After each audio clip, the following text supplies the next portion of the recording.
इच्छाधारी नागिन के 11वें भाग में हमने देखा कि प्रिया और विजय भगवान शिव की आराधना करके इंसान बन गए थे और एक छोटे से गांव में रहने लगे थे। कुछ समय बीत गया। एक दिन प्रिया, विजय, हम यहाँ कितने खुश है ना? हाँ, हम बहुत खुश हैं। लेकिन मुझे अपने माता पिता की बार बार याद आती है। मैं भी अपने पिताजी को बहुत याद करती हूँ, लेकिन इसमें हम कुछ भी बदल नहीं सकते हैं। इस जन्म में मैं तुम्हारे लिए हूँ और तुम मेरे लिए हो, और आगे हमारा बच्चा हमारा होगा। इससे ज्यादा कुछ नहीं। हाँ, ये सच है। उसके बाद वो अपने खेत के लिए निकल जाता है। खेत में काम करते हुए वहां उसे एक सुरंग दिखाई देती है। ये सुरंग जैसा क्या है? इस सुरंग के अंदर क्या हो सकता है? क्या मुझे अकेले अंदर जाना चाहिए? वो हिम्मत जुटाकर सुरंग के अंदर चला गया। वहां उसने एक बड़ा कलश देखा। मैंने इतना बड़ा कलश कभी नहीं देखा। वो उस कलश को तोड़ देता है। अचानक उसमें से एक बड़ा सांप निकलता है और वो कलश ढेर सारे सोने के सिक्कों से भरा होता है। विजय सांप को देखकर डरता नहीं। वो बड़ा सा सांप एक नागिन बन जाता है। मैं तुम्हारी आभारी हूं। मैं कई वर्षों से इस सुरंग में, इस कलश में कैद थी। तुमने मुझे आज मुक्त कर दिया। लेकिन आप यहाँ आई कैसे और किसने कैद किया था आपको इसमें? एक जादूगर ने मुझे इस सोने के सिक्कों की रखवाली के लिए रखा था। इस बात को कई साल हो गए। शायद उस जादूगर की मृत्यु हो गई। यही कारण है कि वो फिर वापस नहीं आया। अब ये सब सोना तुम्हारा है, ले लो और खुशी से रहो। विजय बड़ा प्रसन्न हो जाता है और वो नागिन वहां से अदृश्य हो जाती है। विजय वो सारा सोना लेकर घर चला जाता है। उसने प्रिया को सारी बात सुनाई। प्रिया सारी बात जानकर आश्चर्यचकित रह गई। विजय, भगवान ने हम पर दया दिखाई है। अब हमारे पास धन है, हम खुशी से रह सकते हैं। और उस मिले खजाने से वे अमीर हो गए। उन्होंने घर बनाया, खेत खरीदे। ऐसे ही कुछ समय बीत गया। प्रिया अब गर्भवती थी। वे दोनों खुश थे। एक रात प्रिया कहती है, हम अपने बच्चे का नाम क्या रखेंगे? अगर लड़की होती है तो हम उसका नाम रखेंगे जो मेरी माँ का नाम है, जानकी। अगर लड़का होता है तो तुम अपने पिता का नाम रख सकती हो। वो कहती है, ठीक है। वे दोनों लंबे समय तक यूं ही बातें करते हैं। अचानक प्रिया जोर से चीखती है। उसे प्रसव पीड़ा हो रही थी। विजय उसे हिम्मत देता है। थोड़ी देर बाद वो एक बच्चे को जन्म देती है। लेकिन बच्चा आधा मानव और आधा सांप के रूप में होता है। प्रिया ने उसे देखा तो, मुझे ये बच्चा नहीं चाहिए, मुझे ये बच्चा नहीं चाहिए, और वो बच्चे को उठाकर फेंक देती है। बच्चा इतनी ऊपर से गिरकर मर जाता है। ये क्या किया तुमने? और वो उसे गुस्से में मारने लगता है। मुझे मत मारो, नहीं नहीं, मुझे मत मारो। वो जोर से चिल्लाते हुए नींद से जाग गई। विजय भी उठ बैठा। क्या हुआ प्रिया, तुम ऐसे चिल्ला क्यों रही हो? प्रिया ने रोते हुए कहा, मुझे एक बहुत बुरा सपना आया। मुझे सपने में दिखा कि मैंने एक बच्चे को जन्म दिया जो आधा इंसान और आधा सांप था।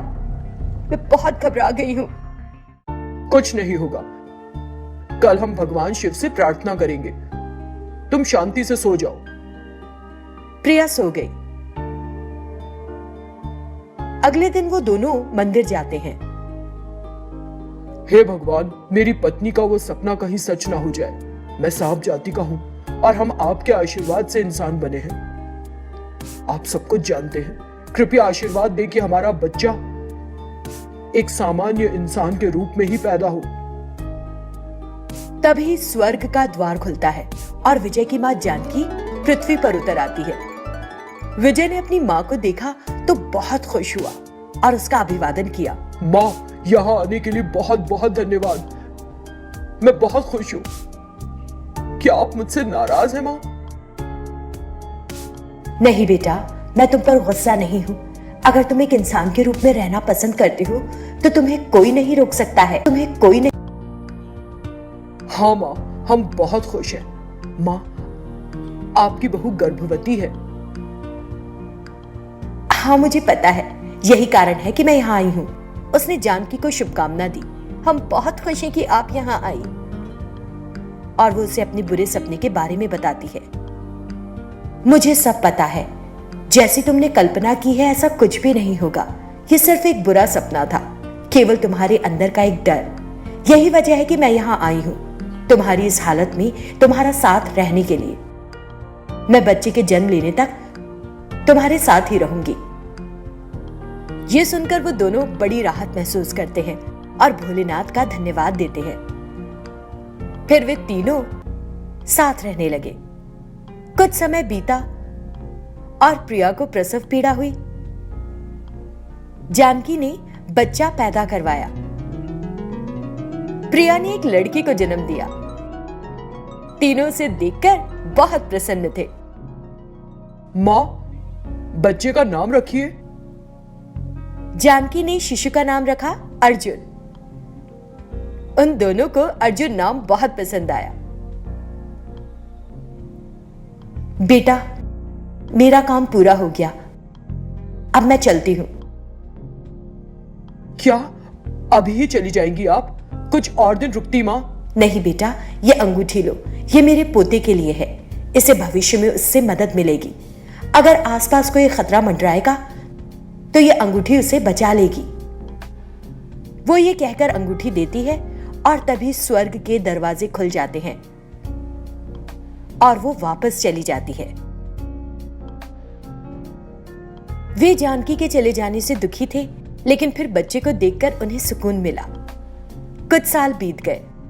बच्चा धीरे धीरे बड़ा हो रहा था, लेकिन फिर उसे कुछ अनजानी बीमारी हो गई। वे दोनों परेशान थे। विजय, अर्जुन की बीमारी ठीक ही नहीं हो रही है, क्या होगा अब? रो मत, कुछ बुरा नहीं होगा। वो घर से बाहर जाता है और आकाश की ओर देखकर, माँ, आपका पोता बीमार है, कृपया एक बार आइए ना। भगवान, मुझे अपने पोते के पास जाने के लिए अनुमति दीजिए। तभी उसने आवाज सुनी, जानकी, तुम वहां नहीं जा सकती। उस बच्चे के जन्म के बाद अब वे पूरी तरह से इंसान प्रजाति के हो चुके हैं। मैंने तुम्हें पहले उनके पास जाने की अनुमति दी थी, लेकिन अब यह संभव नहीं है। ये जानकर उसे बड़ा दुख हुआ। फिर उसने कहा, स्वामी, तो कम से कम उन्हें मेरी आवाज ही सुनाई दे सके। ठीक है, तुम उनसे बात कर सकती हो। वो खुश होती है। मैं अपने पोते के पास अभी नहीं आ सकती हूं विजय, लेकिन उसकी बीमारी ठीक करने का हल है मेरे पास। उसे वो अंगूठी पहना दो जो मैंने तुम्हें दी थी, उसकी बीमारी गायब हो जाएगी। विजय ने तुरंत उस अंगूठी को अर्जुन को पहना दिया और अर्जुन फिर से स्वस्थ हो गया। वे दोनों बेहद खुश थे। माँ, आपका बहुत बहुत धन्यवाद। अर्जुन अब ठीक हो गया है। मैं भी खुश हूं। ध्यान रखो कि वो हमेशा उस अंगूठी को पहने रहे, ये उसे हर बुरी नजर से बचाएगी। ठीक है, तो फिर मैं जाती हूं। और उसकी आवाज आनी बंद हो गई। अर्जुन के ठीक होने से प्रिया और अर्जुन खुश हो गए थे।